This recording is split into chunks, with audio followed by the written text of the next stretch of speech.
Ce que je ne vous ai pas dit, c'est que les Wakeros ont pu observer en fait des engins volants Ah, et leurs traces d'atterrissage près du site.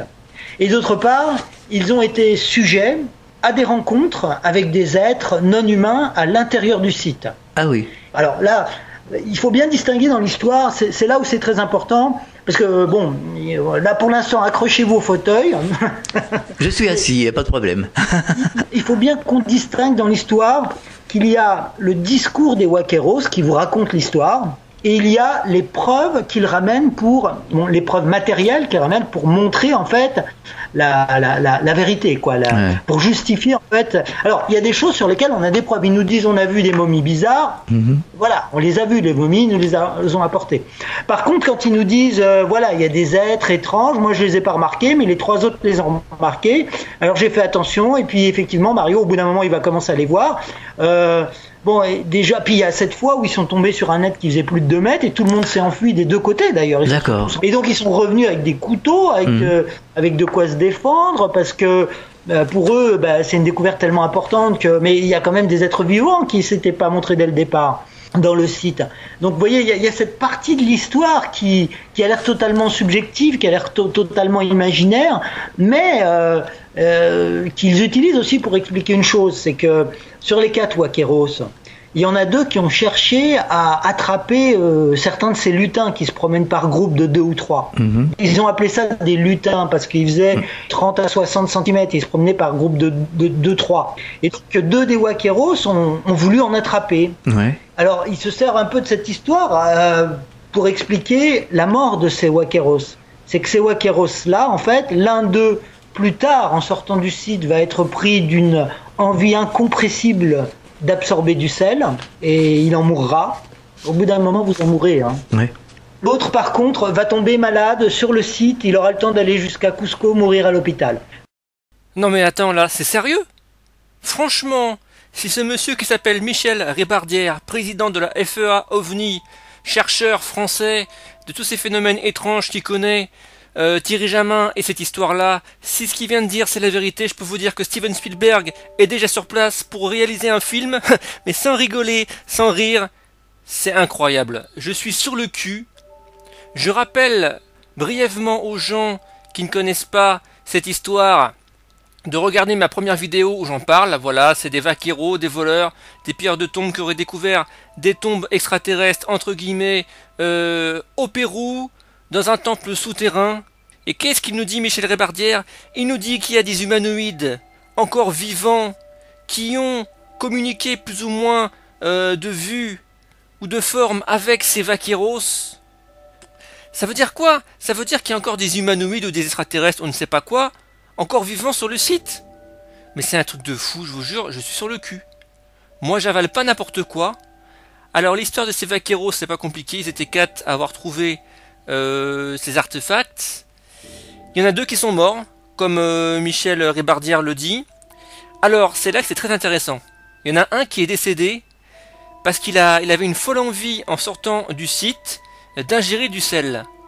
Et ça, je peux vous dire que quand on regarde l'anatomie de ces petits gris, ils ont des grosses têtes, un tout petit nez, pour les oreilles, il y a juste un trou, et je pense que niveau télépathique, sûrement, je m'avance, mais sûrement, si cette histoire est vraie, c'est possible qu'un petit gris ou un groupe de petits gris ont fait de l'hypnose avec ce personnage Vaqueros qui voulait les attraper, puisqu'ils les appellent les lutins, ils ont voulu en choper pour les vendre.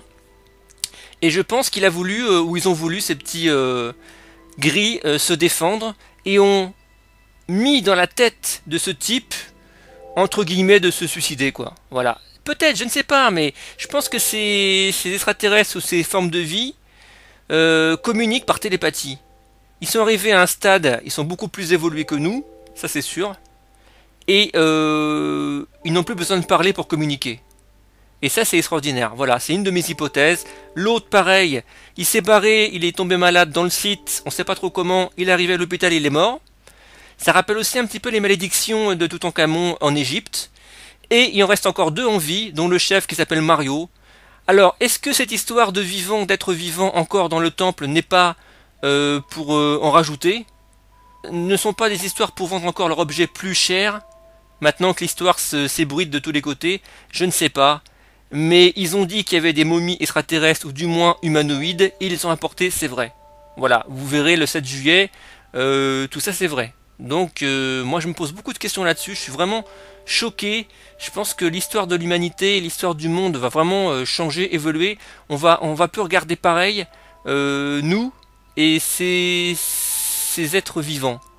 Alors justement, Michel Ribardière, avec beaucoup de chercheurs et de scientifiques dans le monde entier, sont en train de faire pression, ou du moins de communiquer avec des présidents, surtout la France, qui est le pays des droits de l'homme, parce qu'imaginez, si cette histoire elle est vraiment vraie, si ces petits gris, il y en a qui font 2 mètres de haut, il y en a qui font 40 centimètres, enfin bref, si ces petits gris sont vraiment encore vivants, et qui sont attrapés par des humains, vous imaginez pas qu'est-ce qui va se passer? Ils sont considérés comme quoi? Ils sont pas considérés comme des êtres humains dans les conventions internationales, mais comme des animaux. Donc qu'est-ce qui va se passer? Ils vont être comme des bêtes de foire exposées partout, ils vont les faire souffrir, je ne sais pas. De toute manière, il faut savoir qu'il y a déjà des extraterrestres vivants, ça j'en suis persuadé, qui ont été ramassés par l'armée américaine et d'autres pays, qui ont été analysés, vivants ou morts, et je peux vous dire qu'à mon avis, ça n'a pas dû être une partie de plaisir pour ces pauvres créatures. Voilà. Donc ça c'est vraiment important, si vraiment cette histoire-là c'est pas du fake, si on arrive à attraper, et ça je trouve ça dégueulasse d'ailleurs, ces pauvres bêtes, ou ces pauvres... je dirais pas bêtes parce qu'ils sont supérieurement intelligents à nous, c'est nous les bêtes, dans cette histoire-là. Parce que l'espèce humaine, qu'est-ce qu'elle fait l'espèce humaine? Pour moi c'est une des pires créatures de l'univers. Elle s'autodétruit, pour l'argent, pour les ressources naturelles, on est en train de bousiller la planète. Voilà, je pense qu'il n'y a pas plus vicieux que l'espèce humaine. On peut être extrêmement généreux, extrêmement bon et extrêmement mauvais. Et cette rivalité qu'on a entre frères, cousins, voisins, dans l'armée, dans le pouvoir et tout, c'est... voilà, parenthèse fermée. D'autres choses que je voulais dire, ce vaqueros qui s'appelle Mario, qui est le chef, a dit qu'il avait trouvé au plafond des plaques d'acier, et il en a pris quelques-unes. Et en fait, elles ont la particularité que quand vous les roulez en boule, ou quand vous les tournez, enfin c'est vachement friable, elles reviennent à leur forme originelle. Donc en fait, elles ont la mémoire de leur forme originelle. Et la nuit, elles brillent. Elles seraient un petit peu bleu foncé. Et ce Mario aurait vendu une de ces plaques de fer à un touriste japonais fortuné. Assez cher. Donc j'espère qu'ils vont choper ce japonais là, quand même, et qui vont ramener cet artefact dans un musée au Pérou, ou je ne sais pas, pour analyse. Donc, il y a aussi des choses qui sont vraiment inquiétantes, sur le fait que on est en train de profaner un site. C'est comme si vous avez des ancêtres dans un cimetière, et il y a des étrangers qui viennent déterrer les morts pour les analyser. Donc si vraiment il y a des êtres vivants, je ne sais pas trop comment les appeler, des humanoïdes, qui voient qu'on est en train de déterrer leurs ancêtres et les analyser, et comme c'est des êtres supérieurs, on ne sait pas ce qui peut se passer. On ne sait pas. Et ces vaqueros, je finirai là-dessus, disent aussi qu'ils ont vu des sites d'atterrissage, voilà, de vaisseaux spatiaux, on ne sait pas trop quoi, dans les parages. Ils auraient aussi trouvé des petits bibelots, artefacts qui ressemblent à des soucoupes volantes. Voilà. Tout ça, ça a été vendu, c'est déjà dans le monde entier. C'est malheureux, mais c'est comme ça. Donc, on ne sait pas encore vraiment où est le site. Faut savoir qu'au Pérou, il y a plus de 30% de gens qui vivent en dessous du seuil de pauvreté. Donc c'est vraiment l'Eldorado. C'est n'importe quoi. Je pense que même si vraiment cette histoire est vraie, et je le crois de plus en plus, il faudrait un pays comme l'Amérique, ou je ne sais pas, la France, ou la Russie, je ne sais pas, qui mettent leur veto là-dessus, sur le site, pour éviter que ce pays qui est en voie de développement se fasse massacrer la gueule par des gens qui achètent tout pas cher.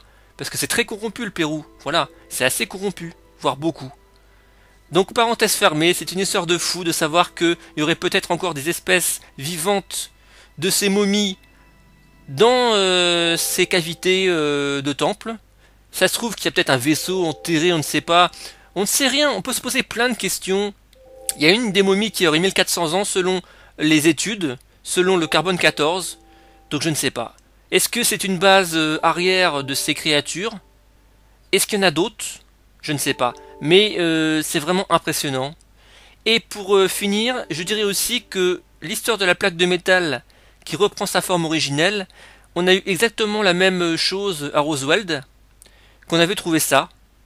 Et peut-être que ça peut lier en fait l'histoire de Roswell avec l'histoire du Pérou, et qui sait prouver encore une fois, une petite preuve de plus, que Roswell c'était du vrai. C'était pas un ballon gonflable dirigeable pendant la guerre froide. Sur ces belles paroles, je vous dis à bientôt.